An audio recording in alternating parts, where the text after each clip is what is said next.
হযরত হুসাইন রাদিয়াল্লাহু তাআলা আনহুর শাহাদাতের কারণে সারা বছর খবর থাকুক না থাকুক মুহররম আসলে শুরু হয়ে যায় শোক। এমন পদ্ধতিতে এমন এমন কর্মের মাধ্যমে শোক পালন করি যেগুলো ইসলামের শরীয়ত সমর্থিত নয়। আল্লাহর রাসূলের সুস্পষ্ট হাদিস যে কখনো তোমরা বুক চাপড়াবে না, কখনো তোমরা মুখের মধ্যে থাপ্পড় দিবে না, মুখে আঘাত করবে না, জামা কাপড় ছিঁড়ে মাতম করবে না। আল্লাহ রাসূল হাদিসে সুস্পষ্ট বলেছেন, লাইসা মিন্না মান লাতামাল হুদুদ ওয়া শাক্কাল জুয়ুব। যারা জামা কাপড় ছিঁড়ে ফেলে, নিজেদের চেহারায় নিজেদের শরীরে আঘাত করে শোক পালনের জন্য, লাইসা মিন্না, তারা আমার উম্মতের অন্তর্ভুক্ত নয়। এজন্য আমাদেরকে বুঝতে হবে, আমরা যেমন দুনিয়া থেকে চলে যাব, আমাদের আপনজনরাও দুনিয়া থেকে চলে যাবে। তো আমাদের আপনজনরা যখন দুনিয়া থেকে চলে যাবে, আমাদের করণীয় কি? আমরা যদি শোক পালন করি সেটা কিভাবে করব? আমরা আমাদের এই মৃত আপনজনের জন্য কি করব, এটা আমাদেরকে বুঝতে হবে, শিখতে হবে। রাহমাতুল্লাহি ওয়া বারাকাতুহু। সবাই কেমন আছেন? আলহামদুলিল্লাহ।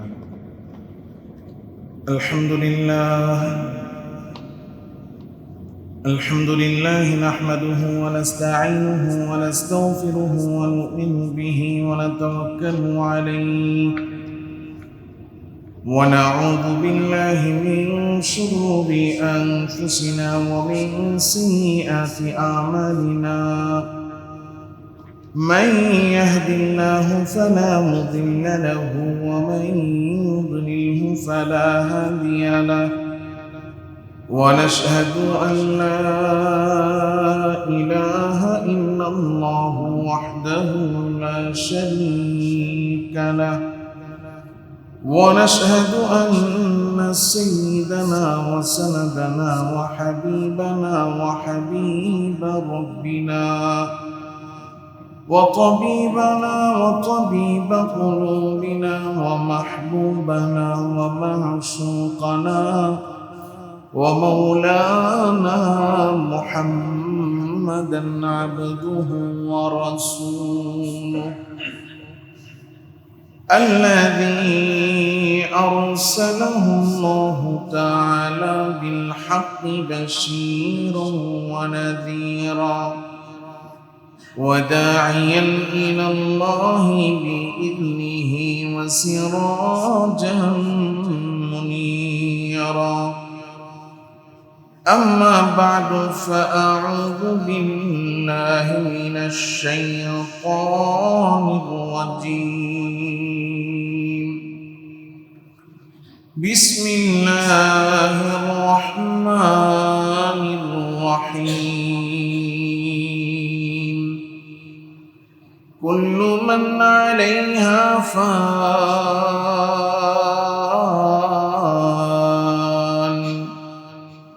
ويبقى وجه ربك ذو الجلال والإكرام.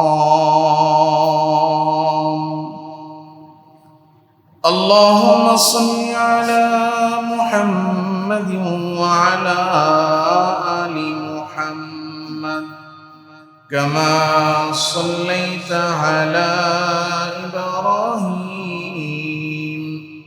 وعلى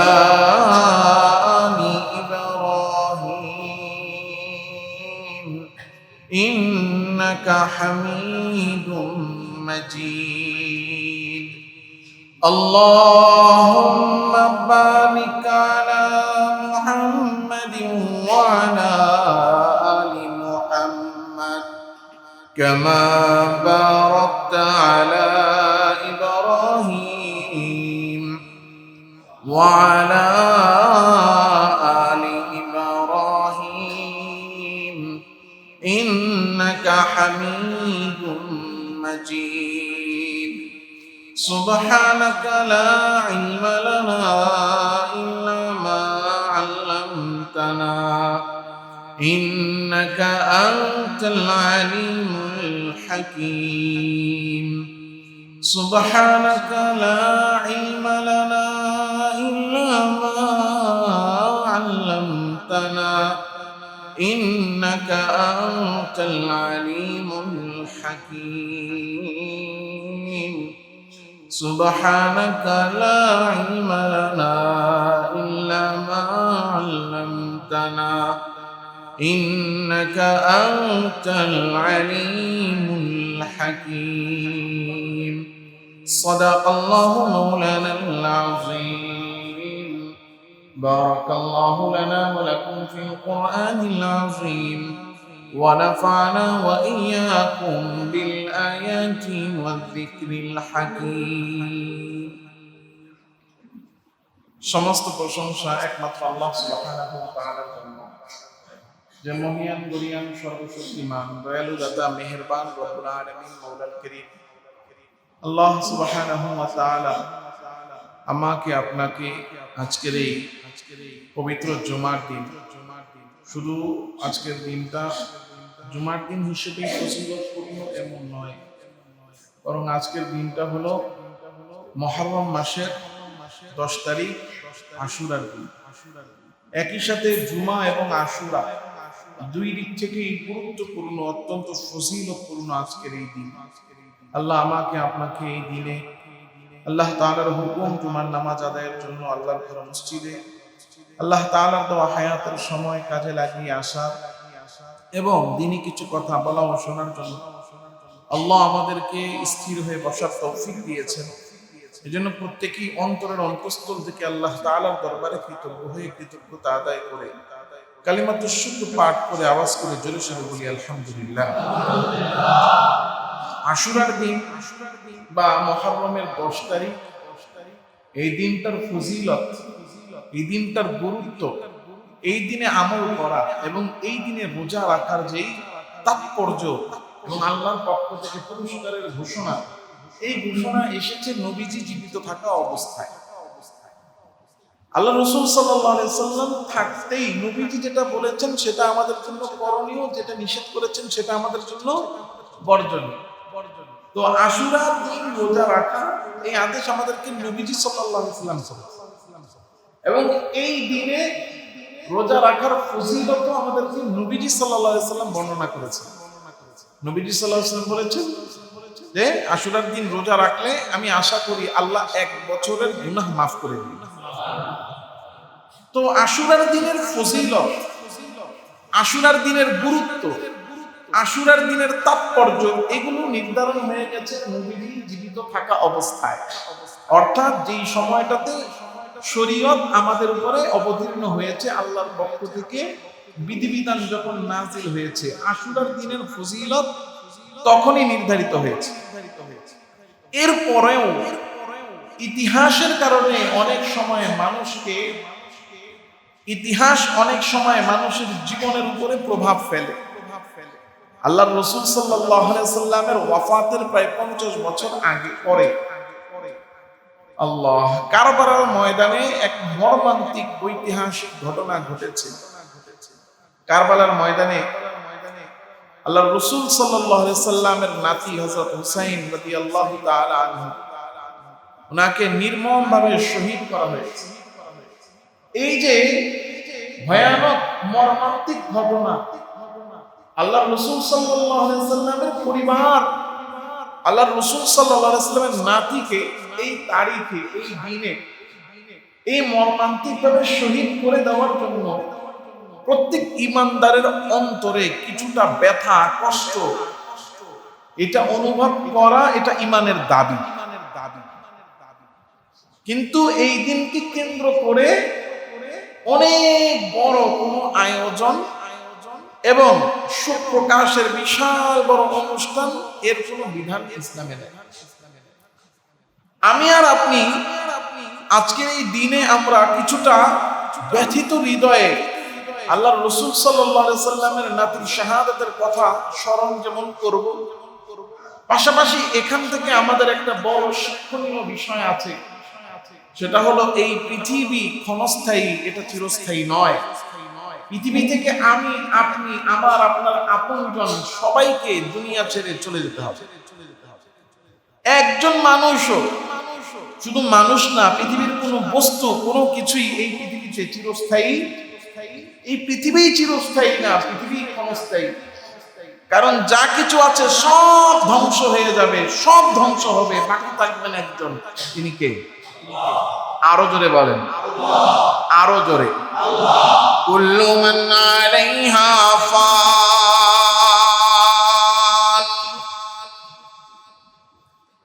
ওয়া ইয়াবকা ওয়াজহু রাব্বিকা যুল জালালি ওয়াল ইকরাম।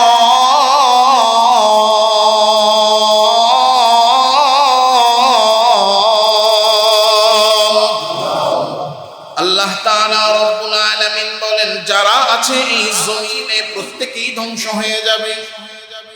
বিশাল আসমান এটা ভেঙে চৌচির হয়ে যাবে, এই বিশাল জমিন এটা তুলার মতো উড়তে থাকবে, পানিগুলো সমুদ্রের মধ্যে উদ্বেলিত হবে, বিশাল পর্বতমালাগুলো হাওয়ার মধ্যে ভাসতে থাকবে, আকাশের সূর্য তারকার চন্দ্রগুলো গলে গলে খসে খসে পড়বে, মানুষরাও সব একেবারে মৃত্যু হয়ে যাবে, কোনো কিছুই টিকবে না, সব ধ্বংস হয়ে যাবে। বাঁচবেন, টিকবেন শুধুমাত্র একজন, তিনি কে? সব ধ্বংস হবে। আমি আপনি আমরাও দুনিয়া ছেড়ে চলে যাচ্ছি। কোনো মানুষ এই দুনিয়াতে টিকবে না, কোনো মানুষ বাঁচবে না। প্রত্যেকটা প্রাণীকে মৃত্যুর স্বাদ আস্বাদন করতে হবে।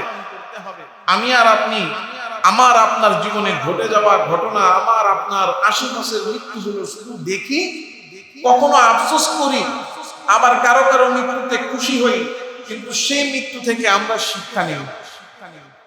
হযরত হুসাইন রাদিয়াল্লাহু তাআলা আনহু তিনি শাহাদাত বরণ করেছেন, আল্লাহ তাআলা রব্বুল আলামিনের কাছে চলে গেছেন। এটার জন্য যেরকম আমার অন্তরে ব্যথা হওয়া, কষ্ট পাওয়া, এটা যেমন ঈমানের দাবি, সেখান থেকে শিক্ষা নেওয়া যে আমাকেও তো মৃত্যুবরণ করতে হবে, প্রত্যেকটা প্রাণীকে মৃত্যুবরণ করতে হবে, এই শিক্ষা গ্রহণ করাও ঈমানের দাবি।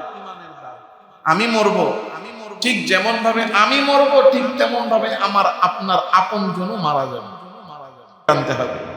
কারণ এই পৃথিবীতে কোনো প্রাণী কি নয়, চিরঞ্জীব নয়। প্রত্যেকটা প্রাণীকে মৃত্যুর স্বাদ আস্বাদন করতে হবে। আমার কথা না আল্লাহর কথা? কুল্লু নাফসিন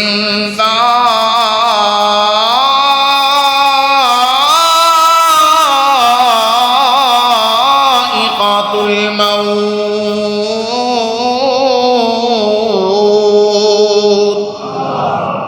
প্রত্যেকটা প্রাণীকে মৃত্যুর স্বাদ আস্বাদন করতে হবে।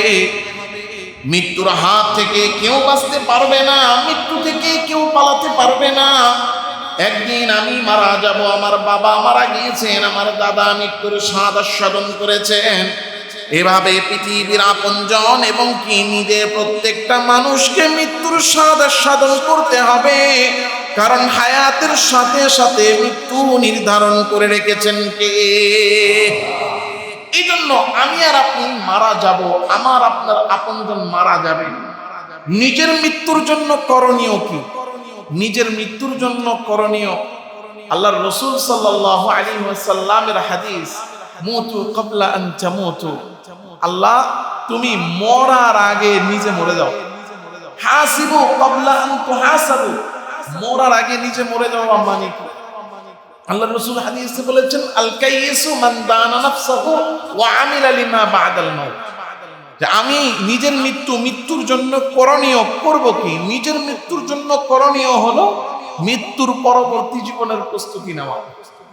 মৃত্যুর পরবর্তী জীবনের কি নেওয়া? প্রস্তুতি নেওয়া। নিজের মৃত্যুর প্রস্তুতি হলো, নিজের মৃত্যুর জন্য করণীয় হলো মৃত্যু পরবর্তী জীবনের প্রস্তুতি নেওয়া। আমি তো মারা যাব, মুতু, আমি তো মরে যাবই, ক্বাবলা আন তামুতু, তবে হ্যাঁ, নিজে মরার আগে মরে যাওয়া, মানে মরার আগে মরার হুঁশিয়ারি নেওয়া, মরার আগে মরার প্রস্তুতি নেওয়া, মৃত্যু হওয়ার আগে মৃত্যুর প্রস্তুতি নেওয়া। মৃত্যু হলেই তো কবরের শোয়াবে, 3 প্রশ্ন শুরু হয়ে যাবে। ওই 3 প্রশ্নের জবাব দেওয়ার মতো ঈমান কি আমার অর্জন হয়েছে কিনা? কবরে জিজ্ঞাসা করবে, মান হাদার রাজুলুল্লাযী বুইসা ফীকুম, এই লোকটা কে যাকে তোমাদের মধ্যে পাঠানো হয়েছিল? আমি তো এর চিনি না, আমি চিনি মেসিকে আর রোনালদোরে। কি?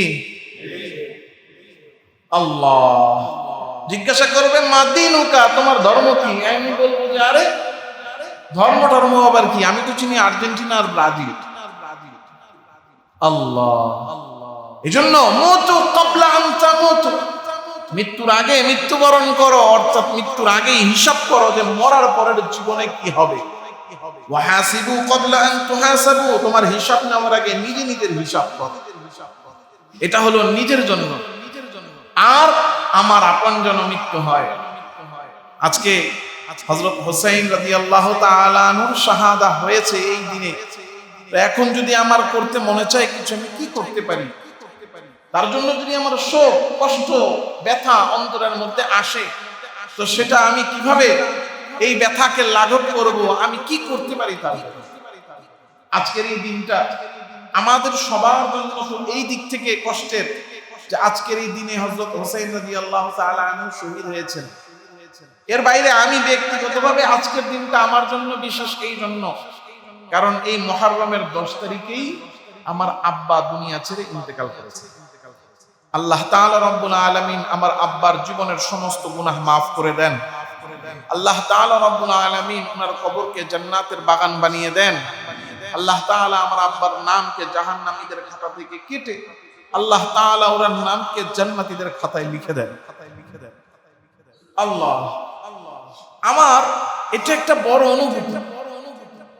আমি গত জুমায় আপনাদেরকে মুহররম এবং আশুরায় করণীয় ও বর্জনীয় আলোচনা করেছি।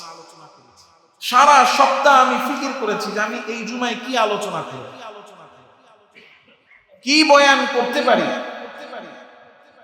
অনেক সময় মনে হবে হুজুরে তো সপ্তাহে আসলো মাত্র একদিন, অনেক সময় এটা মনে হয় না? কিন্তু এই একদিনের জন্য সারা সপ্তাহ ফিকির থাকে, পড়ালেখা থাকে, কি বয়ান করা যায়, কোন কথাগুলো জরুরি, কোন কথাগুলো প্রয়োজনীয়, এই ফিকিরটা সারা সপ্তাহ চলে।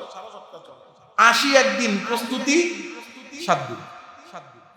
গত জুমা পরে যাওয়ার পর থেকে চিন্তা করতেছি যে কি বয়ান করব, কি বয়ান করব, কি বয়ান করব।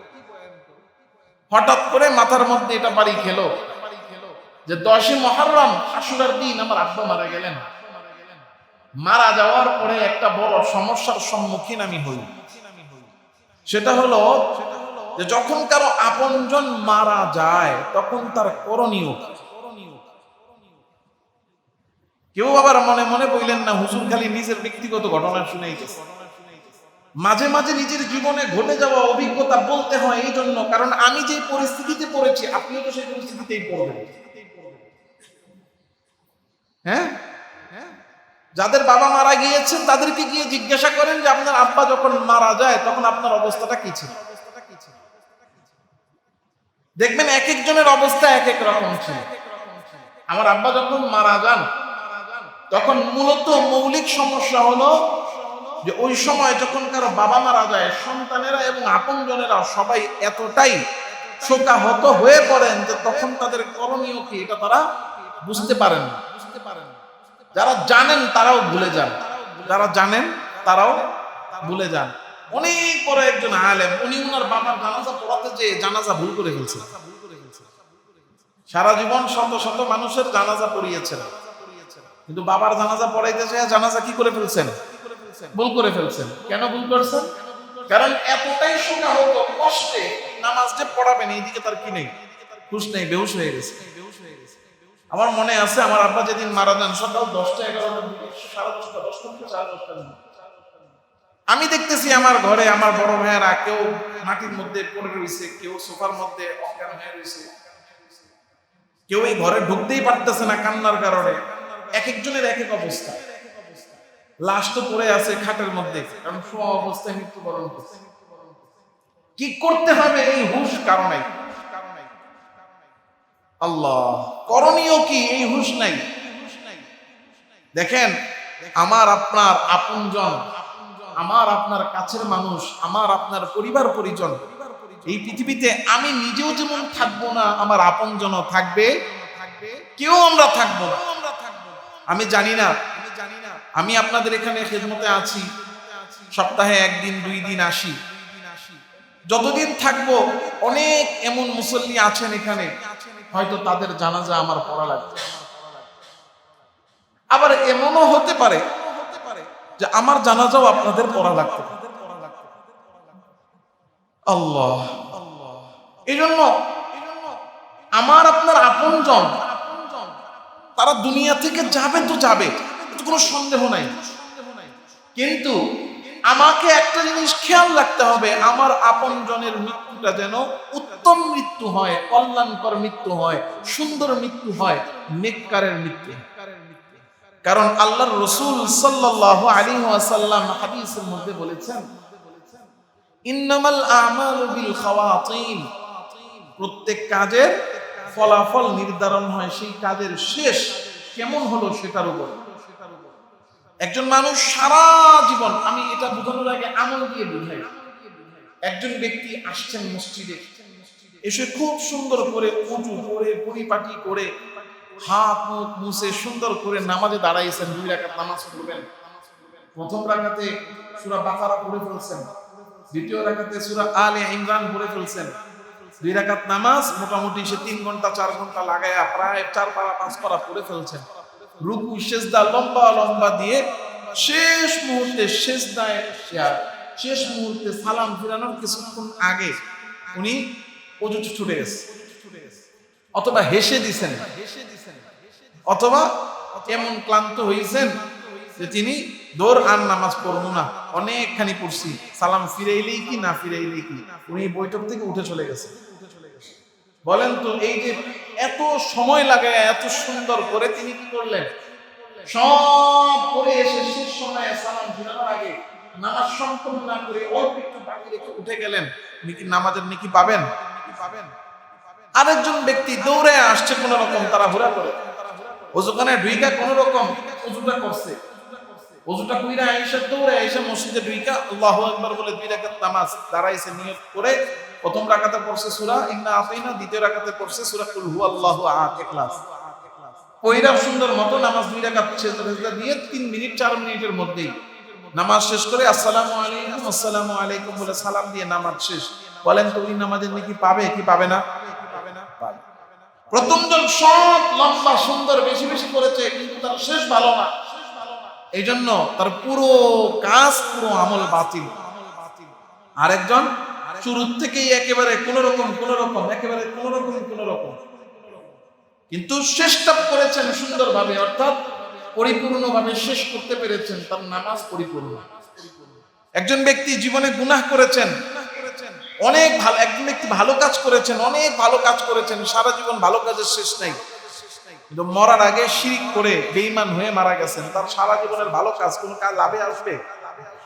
আরেকজন সারা জীবন ধরেন গুনাহ করেছে, আমি গুনাহ করতে উৎসাহিত করছি না, কিন্তু বুঝানোর জন্য বলছি যে একজন গুনাহ করেছে, ইচ্ছায় অনিচ্ছায় গুনাহ করেছে, গুনাহ করার পরে তার উপলব্ধি হয়েছে যে আমি ভুল করেছি, এবং সে খাঁটি নিয়তে তওবা করেছে। বলেন, এই খাস তওবা করার কারণে আল্লাহ তওবা কবুল করলেন, এবং এই তওবা কবুল অবস্থায় ঈমানের সাথে তার মৃত্যু হয়েছে, তার সারা জীবনের গুনাহগুলো মাফ, কারণ মৃত্যুর আগে আল্লাহ তওবা কবুল করেছে। এই জন্য আমাকে আপনাকে সব সময় একটা বিষয় খেয়াল রাখতে হবে, আমার আপনজনের মৃত্যু যেন নেককারের মৃত্যু হয়, নাকি বদকারের? নেককারের মৃত্যু যেন আমার আপনার আপনজনের হয়।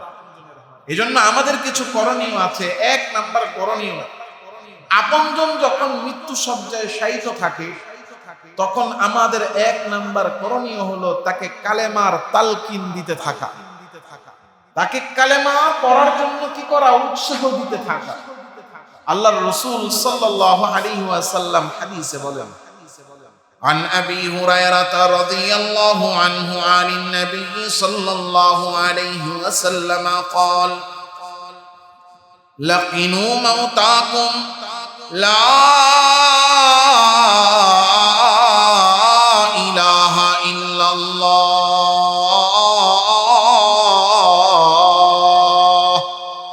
হযরত আবু হুরায়রা বর্ণনা করেন, নবীজি সাল্লাল্লাহু আলাইহি ওয়াসাল্লাম বলছেন, ও আমার উম্মত, লাকিনু মাউতাকুম, তোমাদের মধ্য হতে কেউ যখন মৃত্যু সজ্জায় শায়িত মারা যাবে অবস্থা, ওই অবস্থায় লাকিনু, তার তালকিন দিতে থাকো, উৎসাহ দিতে থাকো, লা ইলাহা ইল্লাল্লাহ, কালেমা পড়ার জন্য।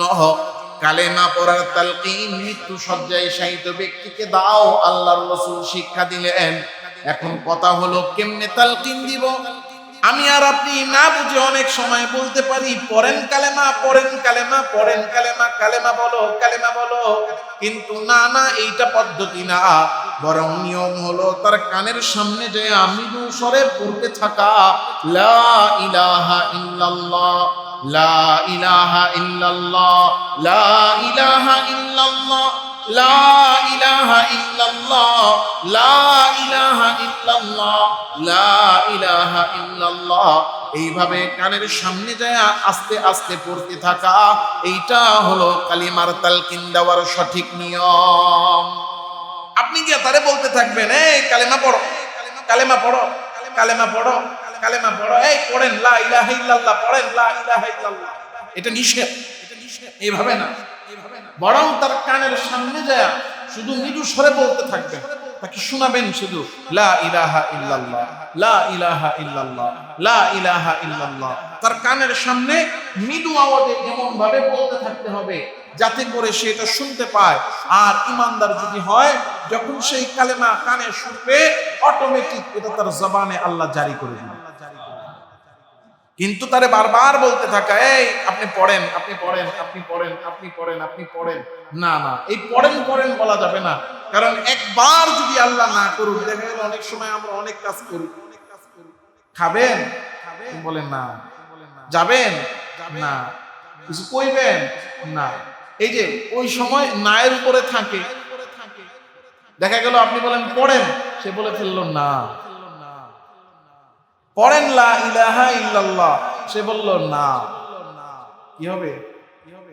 এজন্য কখনো যিনি মৃত্যুসজ্জায় শায়িত ব্যক্তি, তাকে এইভাবে কখনো জোরাজোরি করে তালকিন করা যাবে না যে আপনি পড়েন, এই পড়েন না কি লেখা পড়েন না, এভাবে করা যাবে না।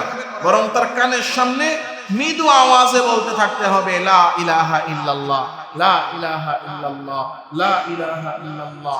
যতক্ষণ সম্ভব মৃত্যুসজ্জায় শায়িত ব্যক্তি তার কানের সামনে এই কালেমার তালকিন চালাইতে হবে, চালাইতে হবে, চালাইতে হবে। কেন? কারণ তিনি আপনার আপনজন, তার কল্যাণকর মৃত্যু এটা আপনার দায়িত্বের মধ্যে পড়ে।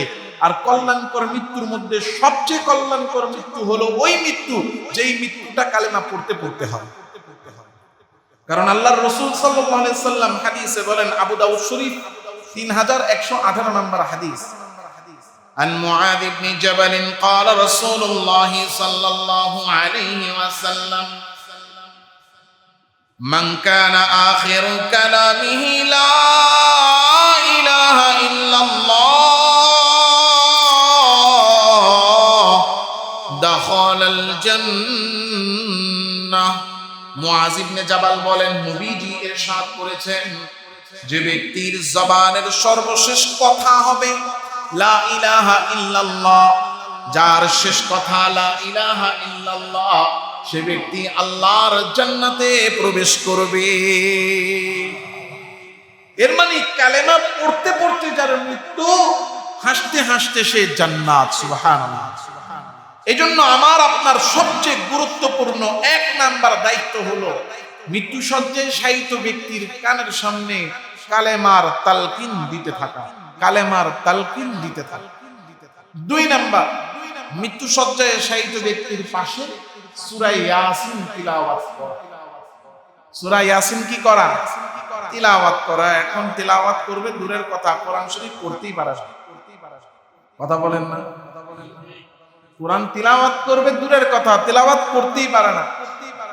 আর তিলাওয়াত হবে কি, এইদিকে ঘরের মধ্যে একজন মৃত্যুসজ্জায় শায়িত, ওইদিকে চলতেছে time to time schedule maintain করে ইন্ডিয়ান সিরিয়াল। কি আল্লাহ! আমাদের ভিতরে আসলেই মৃত্যুর ভয় একেবারেই নাই হয়ে গেছে, এবং শোক কষ্ট এটাও কমে গেছে। আগের মতো আর শোক নাই, কষ্ট নাই। আপনজন মারা গেলে এখন আর কষ্টও লাগে না। আল্লাহ আন মাকির ইবনে ইয়াসার আনিন নবী সাল্লাল্লাহু আলাইহি সাল্লাম قال, নবীজি আদেশ করছেন, ইকরাউ ইয়াসিন আলা মাউতা, তোমাদের যে ব্যক্তি মৃত্যুসজ্জায় শায়িত সে তার পাশে তোমরা কি করো, ইকরাউ আলা মাউতাকুম, তার সামনে তোমরা সূরা ইয়াসিন পড়ো। এজন্য এটা আমাদের 2 নাম্বার কাজ। 1 নাম্বার মৃত্যু সজ্জায় শায়িত ব্যক্তির জন্য কালেমার তালকিন দেওয়া, 2 নাম্বার সূরা ইয়াসিন পাঠ করা তার সামনে, 3 নাম্বার হলো যে তার জন্য কাছে এবং দূরে সবাই তার জন্য দোয়া করা, কারণ আদ-দুআ মুখুল ইবাদাহ। আরেক হাদিসে এসেছে আদ-দুআ হুয়াল ইবাদাহ। আমি আর আপনি মানুষের প্রতি কল্যাণকামী হলে সবচেয়ে বেশি কল্যাণ নামানো যায়, অর্জন করা যায় যেই জিনিসের মাধ্যমে, সেইটার নাম বলেন দোয়া। দোয়ার চেয়ে বেশি কল্যাণ অন্য কিছুর মাধ্যমে আনা যায় না। এই জন্য দোয়ার দ্বারা আমি অন্যের জন্য দোয়া করলে নিজের জন্য লাভ। এই যে আমরা মাঝে মাঝে বলি না, এই সময় জোরে আমিন বলেন, আমিন বলে দোয়া করি, এই দোয়াটাও আমার নিজের দিকে ফিরে আসে। কারণ হাদিসে আছে ঈমানদার যখন কারোর জন্য দোয়া করে তো ফেরেশতারা বলতে থাকে, আল্লাহ সে যার জন্য দোয়া করেছে অমুকের জন্য যেই কল্যাণ চেয়েছে, আগে দোয়াকারীকে আপনি সেই কল্যাণ দেন। আমি দোয়া করি মানুষ, আমি দোয়া করলাম বলে আমার জন্য দোয়া করে কারা? ফেরেশতা।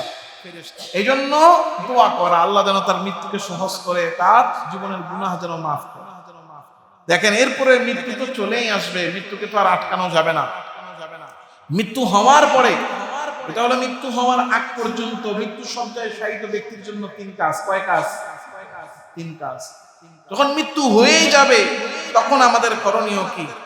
কারণ মৃত্যু থেকে তো আমাকে আপনাকে কোনো কিছুই আটকাতে পারবে না, কোনো কিছুই বাঁচাতে পারবে না, বাঁচাতে তো পারবেও না, পারবেই না। 1 সেকেন্ড আগেও মৃত্যু আসবে না, 1 সেকেন্ড পরেও আসবে না। আপনি সুস্থ মানুষ, ঘরে আছেন, আপনার মৃত্যুর সময় আসছে, এই পরিস্থিতি আপনার মৃত্যু হওয়া এটা কাম্য না, এটা সম্ভব না। তো ওই অবস্থায় আপনার অবস্থা পরিবর্তন করে হলেও আপনার মৃত্যু হবে। দেখেন অনেক সময় এমন হয়, এমন ঘটনাও অনেক ঘটেছে, আপনারাও এটা জানবেন। রিজিক কি জিনিস আর মৃত্যু কি জিনিস। একজন ঘরে বসছে ভাত খাইতে, ঘরে বসছে কি খাইতে? ভাত খাইতে। ভাত খাইতে বসছে, বৈশা দেখে তরকারি টরকারি সব আছে কিন্তু লবণ নাই। এখন ডাক দিয়ে কয়, এই ভাত দিছ, লবণ কই? লবণ দিলা না? লবণ না আপনারে কইছিলাম আনতে, লবণ শেষ হয়ে গেছে, আনেন নাই। লবণ ছাড়া ভাত খাওয়া যায়নি।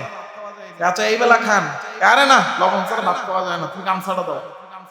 গামছাটা গায়ের মধ্যে জড়ায়া বাসার থেকে নিচে নামছে, খালি রাস্তার ওই পারে দোকানটা, গেছে ওই পারে দোকানে, লবণ কিনছে, লবণ কিনে এবার রাস্তা পার হওয়ার সময় গাড়ি এসে মেরে দিচ্ছে, শেষ। হয় কি না? আমি হয়তো বললাম একরকম, এরকম না হলেও এর কাছাকাছি ঘটনা আমাদের অনেকের জীবনে আমরা জানি, শুনি।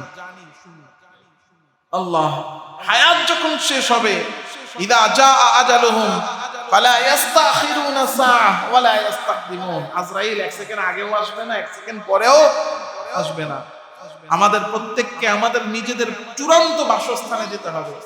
আমরা তো বলি এটা আমার বাড়ি, নারিন্দা আমার বাড়ি, হ্যাঁ, দুঃখলা আমার বাড়ি, ভাট্টিখানা আমার বাড়ি, সূত্রাপুর আমার বাড়ি। না, আমাদের বাড়ি এগুলো নয়। এগুলো হলো আমাদের এই যে রাস্তার মধ্যে থাকে না, বাস স্টপেজ, যাত্রী ছাউনি, এই দুনিয়ার বাড়ি এগুলো হলো আমাদের যাত্রী ছাউনি। আমরা এসেছি মাটি থেকে, আল্লাহ আমাদেরকে বানিয়েছেন মাটি থেকে, এসেছি মাটি থেকে, আবার ফিরে যাব সেই মাটি। মিনহা খালাকনাকুম ওয়া ফিহা নুঈদুকুম, মিনহা খালাকনাকুম ওয়া ফিহা নুঈদুকুম ওয়া মিনহা নুখরিজুকুম তারাতান উখরা।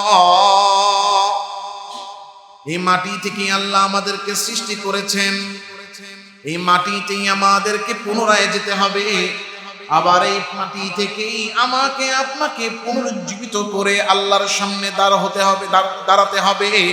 কারণ এই মাটি থেকে সৃষ্টি করে মাটিতে পাঠিয়ে আবার এই মাটি থেকেই আমাকে আপনাকে বের করবেন কে? এখন মৃত্যু তো আমাদের হবেই, বাড়ির দিকে রওনা হতে হবে। যখন মৃত্যু আমার আপনজনের হবে তো আমার করণীয় হলো, যখন আমার আপনার আপনজনের মৃত্যু হবে তো তখন তার দাফন কাফন এবং গোসলের ব্যবস্থা কর। গোসল এবং দাফন কাফনের ক্ষেত্রে দেরি না করা, বিলম্ব না করা, যত সম্ভব যথাসম্ভব দ্রুততার সাথে দাফন কাফনের কাজ করা।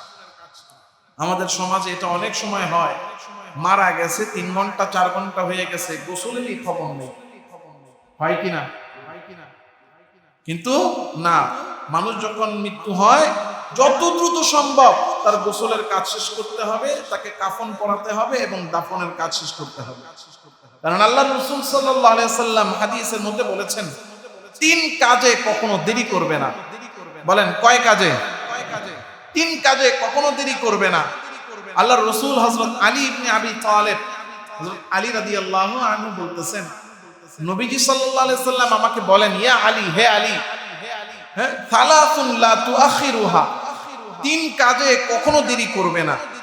এক, as-সালাতু ইযা আতাত, 1 নাম্বার হলো যখন নামাজের সময় হবে, যখন নামাজের সময় হবে তো নামাজ আদায় করে ফেলবে, দেরি করবে না। কারণ অলসতা করলেই পরে পরবনে বললেই নামাজ কাজা হয়ে যাবে।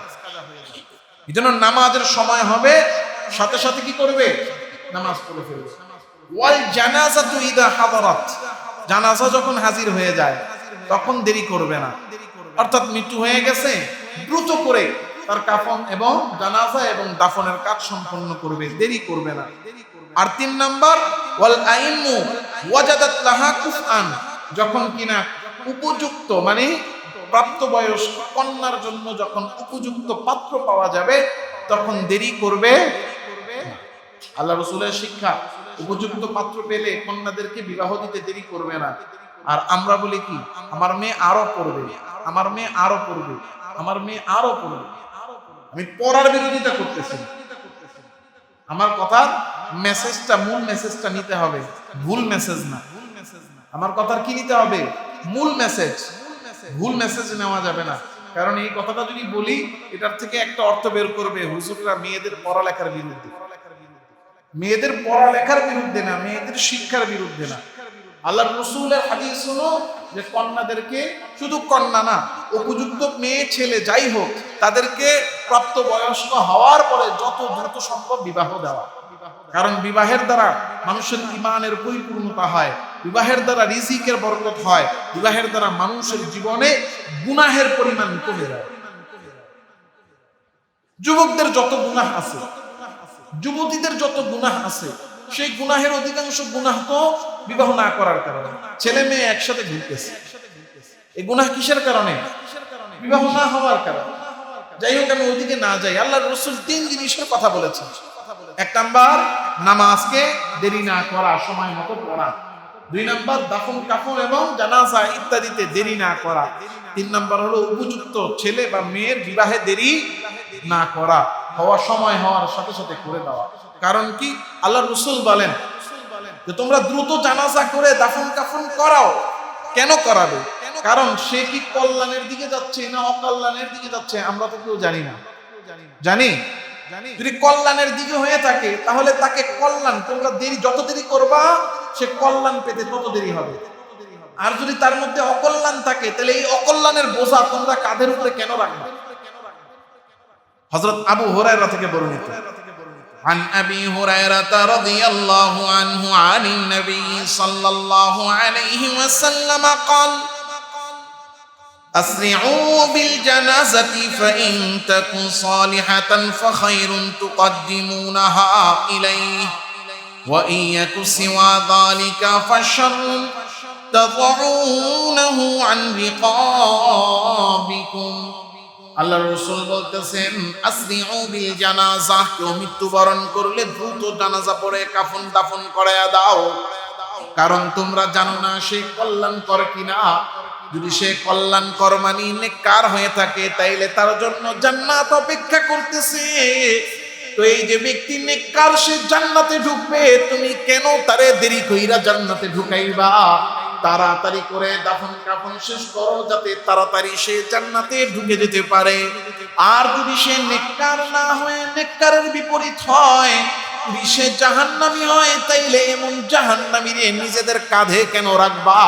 তাড়াতাড়ি করে দাফন করে দাও, জাহান্নামী তার নিজ ঠিকানায় পৌঁছে যাবে। এই জন্য মৃত্যুর পরে আপনজনের এই দাফন আর কাফনে দেরি করা যাবে না, বরং দ্রুত করে তার দাফন আর কাফন সম্পন্ন করতে হবে। কারণ দ্রুত করে দাফন কাফন সম্পন্ন করা এটাই আল্লাহর রাসূলের শিক্ষা।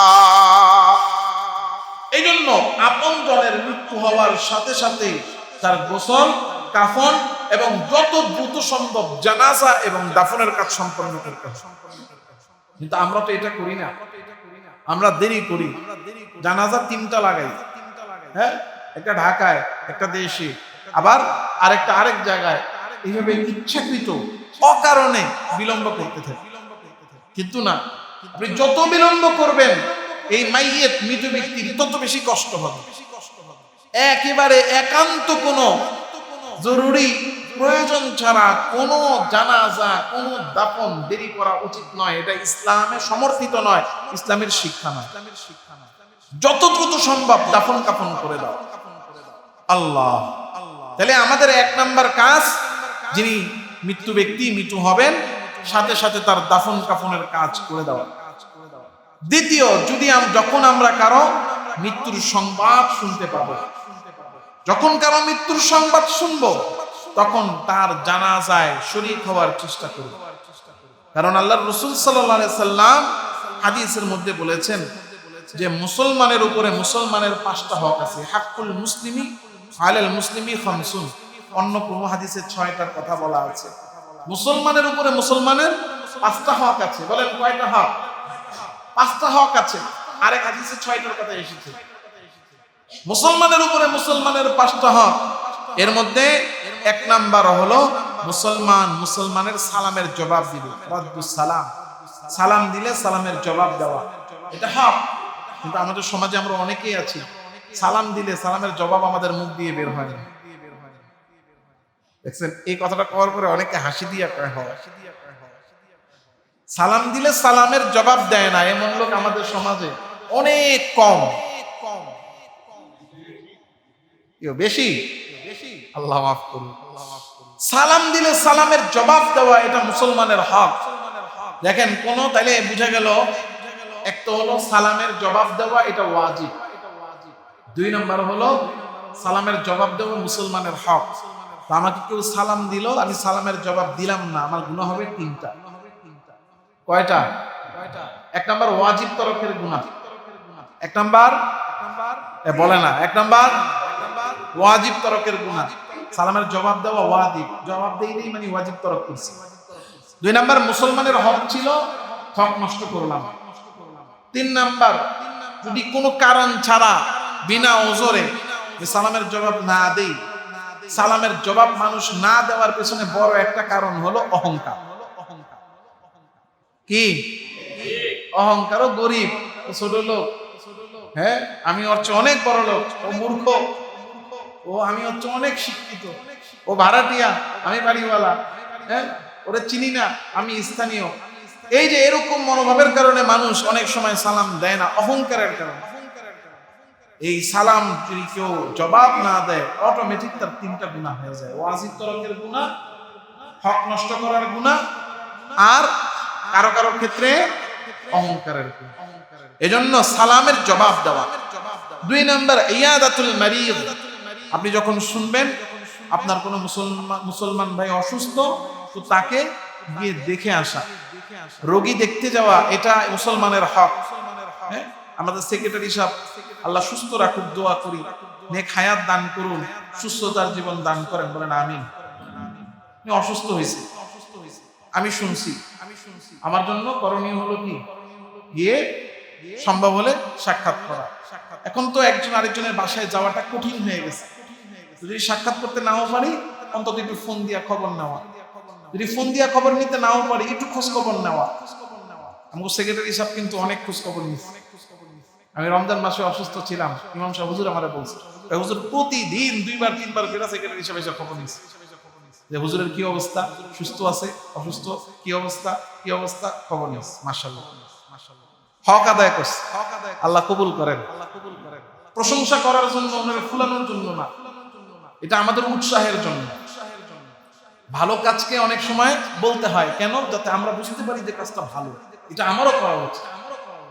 এলাকায় অনেক মুরব্বী আছে, ওনারা অসুস্থ হয়ে যান, আমরা চিনি জানি, রাস্তাঘাটে দেখলে খালু মামা বলে ডাক দিই, কিন্তু একটু ফোন দিয়ে খবর নেই না। শুনছি অসুস্থ বিছানায় পড়ে গেছে, এখনো খবর নিলে দেখা যাবে এই এলাকার এমন অনেক মুরব্বী আছেন যারা এক সময় এলাকায় রাস্তা দিয়ে হাঁটতেন, আমাদেরকে বাবা বলে ডাকতেন, উনি বিছানায় পড়ে আছে 20 বছর যাবত, মুসলিমও আসতে পারে না, কিন্তু আমরা তাদেরকে যাইয়া দেখা তো দূরের কথা, ফোন করে কোনো খবরও নেই না। আছে না? তাহলে এই যে আমরা হক নষ্ট করতেছি, ইয়াদাতুল মারিদ, এটা মুসলমানের হক। পাশের বাসায় প্রতিবেশী অসুস্থ হয়ে পড়ে আছে, জীবনে তার একটু দেখতেও যায় না, খবরও নেয় না, হক নষ্ট করতেছে, এটা তার হক। ইয়াদাতুল মারিদ, অসুস্থর কি নেওয়া, খোঁজ খবর নেওয়া। আল্লাহ, তাহলে 1 নাম্বার মুসলমানের সালামের জবাব দেওয়া, 2 নাম্বার রোগী কি করা, দেখতে যাওয়া, 3 নাম্বার ইত্তিবাউল জানাইজ, জানাজায় শরীক হওয়া। এই এলাকার একজন লোক মারা গিয়েছেন, আপনি খবর পেয়েছেন, আপনার একজন আত্মীয় মারা গেছে, খবর পেয়েছেন, তাহলে তার হক হলো আপনি তার জানাজায় অংশগ্রহণ করবেন। আমরা করি কি, টাকাওয়ালা হইলে যাই আর গরিব হইলে যাই না।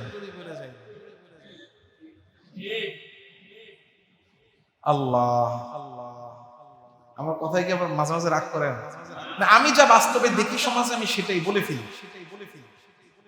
এই যে আমাদের অবস্থা, আল্লাহ আমাদের সবাইকে সঠিক পথ গ্রহণ করার তৌফিক দান করেন।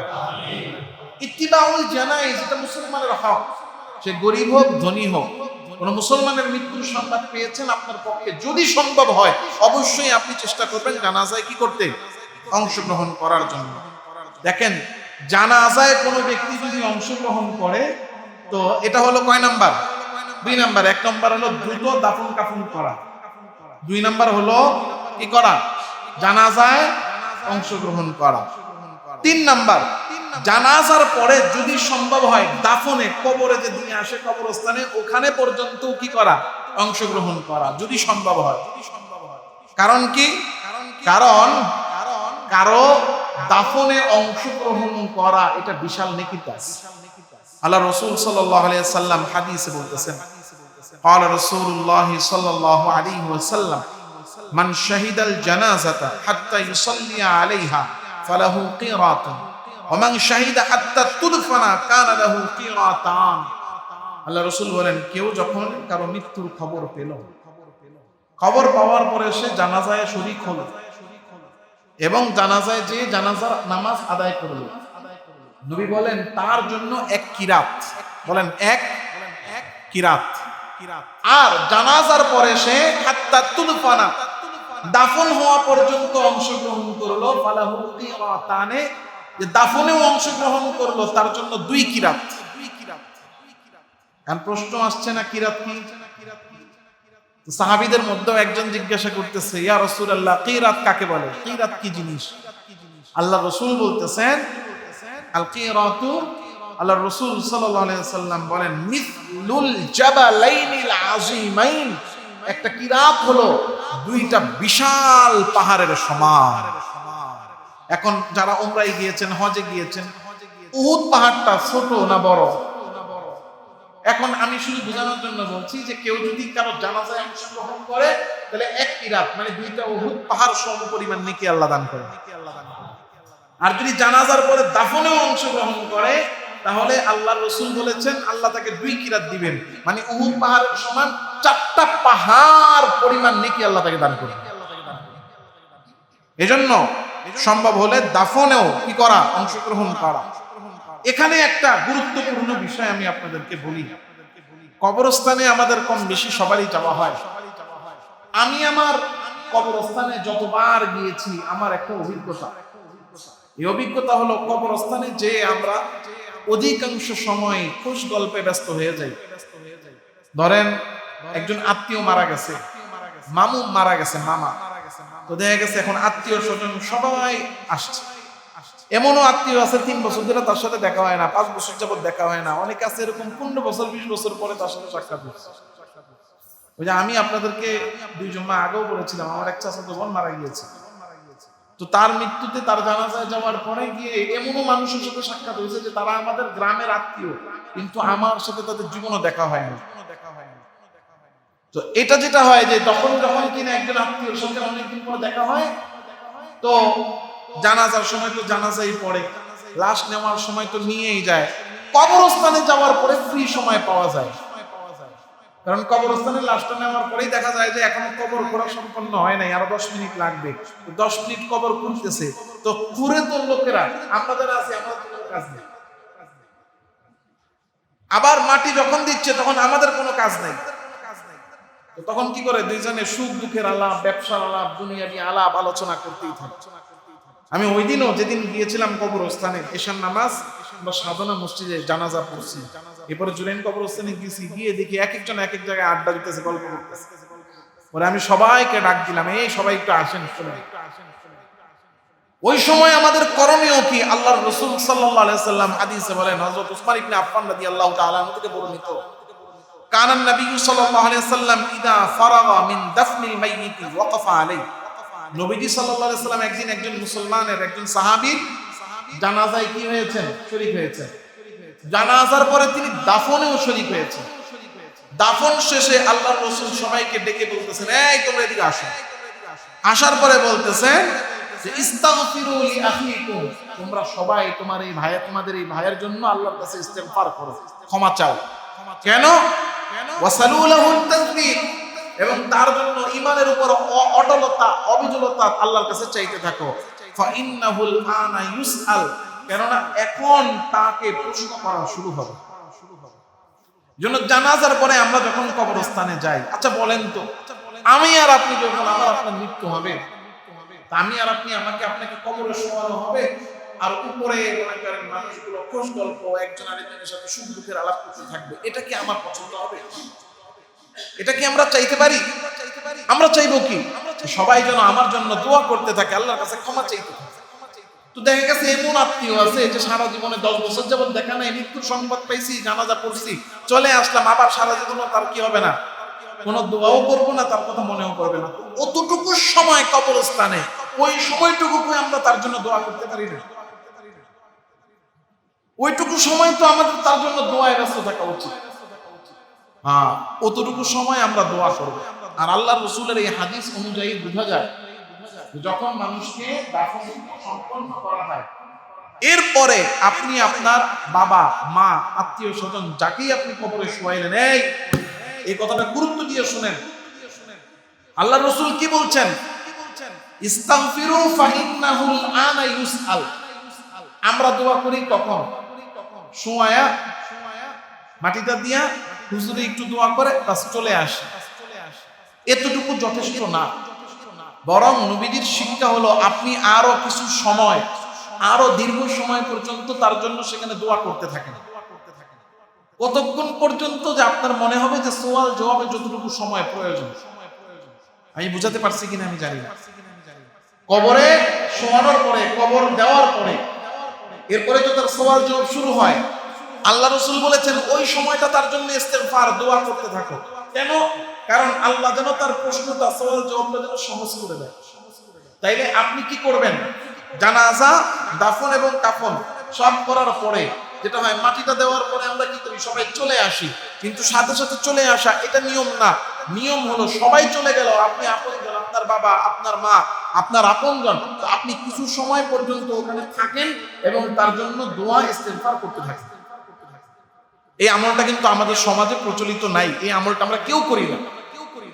আলহামদুলিল্লাহ আমি করেছি আমার বাবার জন্য, আমি আমার মায়ের জন্য করেছি, অনেকেই হয়তো করেছেন, আবার অধিকাংশই আমরা করি নাই। কিন্তু নিয়ম হলো কি, যে কবর দেওয়া সম্পন্ন হওয়ার পরে একটা ইস্তেমাই দোয়া আমরা করি। হুজুর যদি কেউ আমাদের সাথে যায়, অনেকে আছে মসজিদ থেকে মুয়াজ্জিন সাহেবকে নিয়ে যায়, ইমাম সাহেবকে নিয়ে যায়, হ্যাঁ, ওই একটা দোয়া ইস্তেমাই দোয়া হয়, এরপরে চলে আসে। কিন্তু না, আপনি আরো কিছু সময়, অন্তত 20-25 বা আধা ঘন্টা, 20-25 মিনিট বা আধা ঘন্টা আপনি আরো থাকেন এবং আপনি দোয়া ইস্তেগফার করতে থাকেন। আমি কি বুঝাতে পেরেছি? হ্যাঁ, এটা হলো আমাদের দাফন পরবর্তী সময় আমাদের একটা কাজ। দাফন পরবর্তী গুরুত্বপূর্ণ কাজ মৃত ব্যক্তির জন্য, সেটা হলো তার যদি কোনো ঋণ থাকে, দেনা থাকে, সেই দেনাটা আদায় করে দেওয়া। এবং তার যদি কোনো ওসিয়ত থাকে সেই ওসিয়তকে পুরা করা। দেনার ক্ষেত্রে মৃত ব্যক্তির যে সম্পদ, সেই সম্পদ থেকে তার দেনাগুলো পরিপূর্ণ পরিশোধ হবে। আর ওসিয়ত যদি কোনো থাকে, অনেকেই থাকেন না যে আমি মরার পরে এই কাজটা করবা, আমি মারা গেলে মাদ্রাসায় কি করবা, ছাত্রদেরকে একবেলা খাওয়াইয়া দিবা, একটা গরু দিয়া দিও, বা আমি মরে গেলে মসজিদে কি করো, বা মরে গেলে না আগের থেকে ওসিয়ত থাকে, যেমন অসুস্থ তো বলছে যে বাবা মসজিদে কি করো, 50,000 টাকা দিয়ে দাও, মসজিদে একটা এসি কিনা দিয়ে দাও, মসজিদে এটা দিয়ে দাও, ওটা দিয়ে দাও, এটা তার মৃত্যু কথা। তো এখন উনি মারা গেছেন, ওনার ওসিয়তটা পালন করতে হবে। এক্ষেত্রে ওনার যে সম্পদ, এই সম্পদের 3 ভাগের 1 ভাগ পর্যন্ত ওসিয়ত কি হবে, আদায় হবে। উনি এমন একটা ওসিয়ত করছে, বলছে মসজিদের একটা ফ্লোর করে দিও, মানে একটা ফ্লোর করতে, একটা ছাদ করতে কথার কথা 20 লাখ টাকা লাগে, উনার মূল সম্পত্তি আছে 50 লাখ টাকা। তো 3 ভাগের 1 ভাগ পর্যন্ত দিবে, এরপর আর দিবে না। ওসিয়ত পালনের জন্য সম্পদের 3 ভাগের 1 ভাগ পর্যন্ত দিবে। আল্লাহ। এখন আসেন ঋণের ক্ষেত্রে। ঋণ 2 ধরনের হতে পারে। ঋণ কয় ধরনের হতে পারে, এই জায়গাটা খুব গুরুত্ব দিয়ে বুঝবেন। ঋণ একটা হলো মানুষের ঋণ, একটা হলো কার ঋণ, মানুষের ঋণ, আর একটা হলো শরীয়তের ঋণ। শরীয়তের ঋণ কি, যেমন উনি কোনো মান্নত করেছিল, ওনার কোনো যাকাতের অংশ বাকি ছিল, অথবা উনি হজ করেন নাই, ওনার হজ বাকি, এগুলো শরীয়তের ঋণ। এইগুলো পরিবারকে কি করতে হবে, আদায় করে দিতে হবে।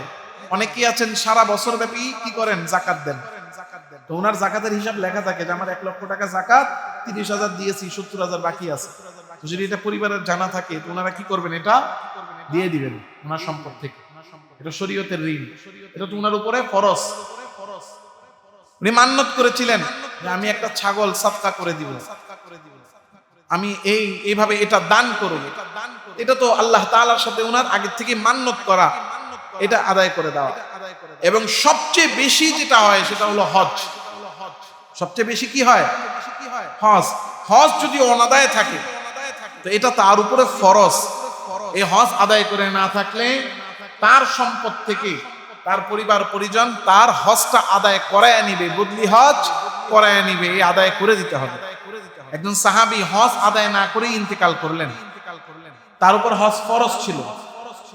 যার উপরে হজ ফরজ নাই সে মারা গেলে তার কিছু না, যার উপরে হজ ফরজ কিন্তু সে কি করে নাই, হজ আদায় করে নাই, এমন ব্যক্তির জন্য হজ আদায় করতে হবে।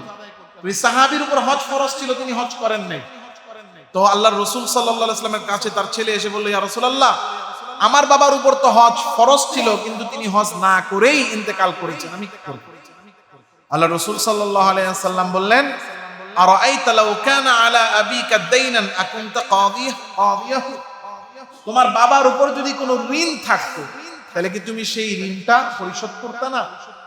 তোমার বাবার নাম আব্দুল্লাহ, আব্দুর রহমান যদি তোমার বাবার কাছে যদি 10 লাখ টাকা পাইতো, তুমি কি এটা শোধ দিতা না? বলে ইয়া রাসূলুল্লাহ, দিতাম। তাহলে তাই যদি দিতা, ফাদাইনুল্লাহি আহাক্কু, হজটা তো আল্লাহর ঋণ। কার ঋণ? কারণ হজটা তো সে ফরজ হয়ে গেছে আল্লাহর জন্য করা, এটা তার জন্য ফরজ ছিল, অর্থাৎ এটা আল্লাহ তার কাছে প্রাপ্য, এটা তো আল্লাহর ঋণ। এই আল্লাহর ঋণ তো আরো বেশি আদায় করা, আরো বেশি কি অধিক প্রয়োজনীয়, তাহলে তুমি সেটা কেন করবা না?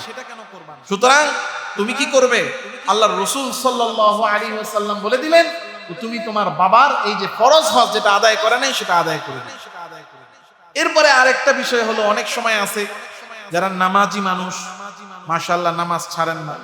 আমি এখানে অনেকের প্রশংসা শুনেছি ইমাম সাহেবের কাছে, অনেকেই মুরব্বীরা অনেকেই আছেন যারা 1 ওয়াক্ত নামাজ মিস করেন না, ফজরের নামাজও মিস করেন না। মাশাআল্লাহ, আল্লাহ তাআলা সবাইকে কবুল করেন। অনেক মুরব্বীরা আছেন, তো এরকম মুরব্বী বা আমরা যারা আছি অনেকেই 5 ওয়াক্ত নামাজ পড়ি, নামাজ আমরা ছাড়ি না। শেষ বয়সে যেটা হয়, যখন মরজে মাউতে পড়ে যায়, বিছানায় পড়ে যায়, তখন তাদের কিছু সময়ের নামাজ বাকি থাকে। আমার মনে আছে আমার আব্বা লম্বা সময় নামাজ পড়তে পারেননি, 9 মাস। ওই সময় আমরা হিসাব করে টাকা দিয়েছিলাম প্রায় 1,40,000 বা তার চেয়ে বেশি। উনি নামাজি ছিলেন, কখনো নামাজ ছাড়তেন না, এক ওয়াক্ত নামাজ ছাড়তেন না। প্রথমে তো আসলে গ্রামের মানুষ, মূর্খ মানুষ, এত কোরআন হাদিস জানতেন না, এত ফজিলতের কথাও জানতেন না।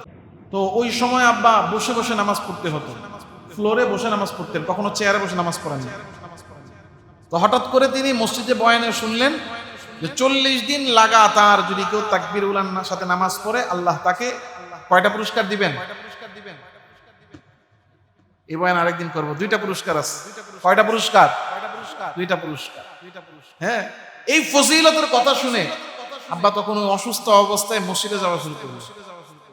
একটানা 40 দিন অনেক কষ্ট করে যাইতেন, লাঠিতে ভর দিয়ে। ইমাম সাহেব যিনি ছিলেন উনি আব্বার কষ্ট দেখে এবং লাগাতার 40 দিন মসজিদে নামাজ পড়তে দেখে, 40 দিন শেষ হয় জানতে পারছে যে 40 দিন তাকবীরের সাথে নামাজ পড়ছে, ইমাম সাহেব কি আব্বাকে জড়ায়া ধইরা কান্না শুরু করছে। আপনি শেষ বয়সে আইসা এইভাবে কষ্ট করে তাকবীরুল্লাহর সাথে আইসা নামাজ পড়ছেন, 40 দিন পুরা করছেন। আল্লাহর রাসূলের হাদিসের উপরে আপনার কত বিশ্বাস, আল্লাহর পুরস্কার পাওয়ার আপনার কত আগ্রহ। আল্লাহ, তো এখানেও আমি শুনতে পারছি আমাদের অনেক মুরব্বীরা আছেন যারা ফজরের নামাজ নিয়মিত পড়েন, নামাজ ছাড়েন না। তো এরকম মানুষগুলো যারা জীবনে নামাজ ছাড়েন নাই, ওনারা শেষ বয়সে যায় বিছানায় যখন পড়ে যান তখন মস্তিষ্ক অনেকটা খেয়ালও থাকে না, পাক পবিত্রও থাকে না, ওইভাবে নামাজ পড়েন না। আমরা যারা আছি আমাদের মা বাবার এই নামাজের কাফফারা গুলো আমাদেরকে আদায় করতে হবে। 3 মাস নামাজ পড়তে পারেন নাই, আপনি হিসাব করে এই নামাজের যেই কাফফারা আছে সেই কাফফারাটা আদায় করুন, যে তিনি কয়দিন নামাজ পড়েন নাই, কয়দিনে কয় ওয়াক্ত নামাজ ওনার মিস হয়েছে, এটার হিসাব করে সেই অনুযায়ী টাকা আমরা কি করে দিতে হবে? সাদকা দিয়ে দিতে হবে। টাকার হিসাবটা হবে হলো আমরা যে সাদকায়ে ফিতর দেই, এক ওয়াক্ত নামাজের জন্য এক সাদকাতুল ফিতর। তো সাদকায়ে ফিতর আমরা এবছর কত দিয়েছি? 100 টাকা আনুমানিক ধরে নেন, 110। তাহলে এক ওয়াক্ত নামাজ দৈনিক 6 ওয়াক্ত নামাজের হিসাব ধরতে হবে। 5 ওয়াক্ত ফরজ আর বিতির কি ওয়াজিব, তাহলে 6 ওয়াক্ত নামাজ, তাহলে দৈনিক 600 টাকা।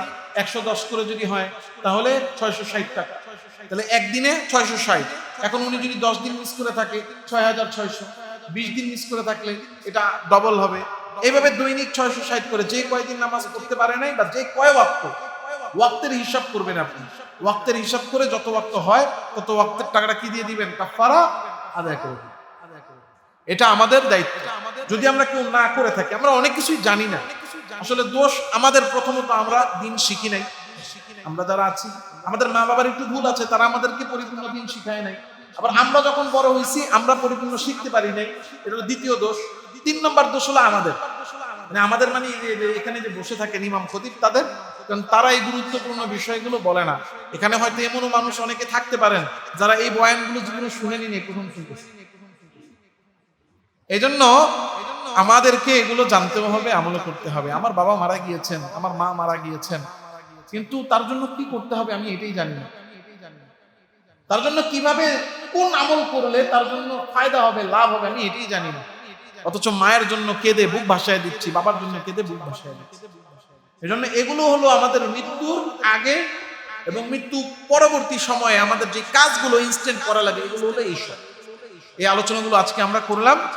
আগামী জুমায় আমরা চেষ্টা করব ইসালে সওয়াব, মৃত মা বাবা, মৃত লোকজনের জন্য নেকি পৌঁছানো, তাদের জন্য কি আমল করতে হবে এই বিষয়ে আমরা ইনশাআল্লাহ চেষ্টা করব আগামী জুমায় আলোচনা করার জন্য। ইসালে সওয়াব কিভাবে করতে হয় এবং কোন আমল দ্বারা করতে হয় এগুলো আমরা আগামী জুমায় আলোচনা করব। আজকে যে কথাগুলো বললাম সবাই মনে রাখতে পারবেন ইনশাআল্লাহ। আমি আবারও বলে দিচ্ছি একটু মূল আলোচনাটা, যে যখন এই পৃথিবী থেকে আমরা সবাই চলে যাব, আমাদের আপনজন কেউ যখন মৃত্যু সজ্জায় শায়িত হবে, তো আমাদের 1 নাম্বার কাজ হবে কালেমার তালকিন দেওয়া, তার কানের সামনে কালেমা পড়তে থাকা, তার পাশে বসে সূরা ইয়াসিন তিলাওয়াত করা। 3 নাম্বার, মৃত্যুর আগে তাদের মৃত্যুর সহজতার জন্য দোয়া করতে থাকা। এরপরে মৃত্যু হয়ে গেলে দ্রুত, মৃত্যু হয়ে গেলে 1 নাম্বার কাজ হলো দ্রুত দাফন কাফন, গোসল করানো, কাফন পরানো এবং কি করা? জানাজা করা, দ্রুত করা, দেরি না করা। আল্লাহু আকবার। কারো মৃত্যুর সংবাদ পেলে জানাজায় যাওয়া। 3 নাম্বার, জানাজার পরে সম্ভব হলে দাফনে যাওয়া। এরপরে দাফনের পরে কিছু সময় কবরস্থানে তার জন্য দোয়া ইস্তেগফার করা। এরপরে কাজ হলো ঋণ পরিশোধ করা। ঋণের ক্ষেত্রে আল্লাহ মানুষের যে ঋণ আছে সেগুলোও করব, তার উপরে যদি কোনো ফরজ আমল থেকে থাকে, কিছু জাকাত বাকি আছে, ওনার কোনো মান্যত আছে, হজ বাকি, সেগুলো করে দেওয়া। আর ওসিয়ত থাকলে সেই ওসিয়তকে সম্পদের 3 ভাগের 1 ভাগ তারা কি করা, পরিপূর্ণ করা। আল্লাহ তাআলা রাব্বুল আলামিন এই কথাগুলো মনে রেখে আমাদের জীবনে আপনজনের জন্য সঠিকভাবে তাদেরকে আমরা বিদায় দিতে পারি। আল্লাহ আমাদের সবাইকে তৌফিক দান করেন, আমিন। ওয়া আখিরু দাওয়ানা আলহামদুলিল্লাহ। Presents by Kuakata media centre. হক্কানি আলেমদের নিত্য নতুন ভিডিও পেতে আমাদের চ্যানেলটি সাবস্ক্রাইব করুন। কুয়াকাটা মিডিয়া সেন্টার, ইসলামিক বিনোদনের বিশ্বস্ত সঙ্গী।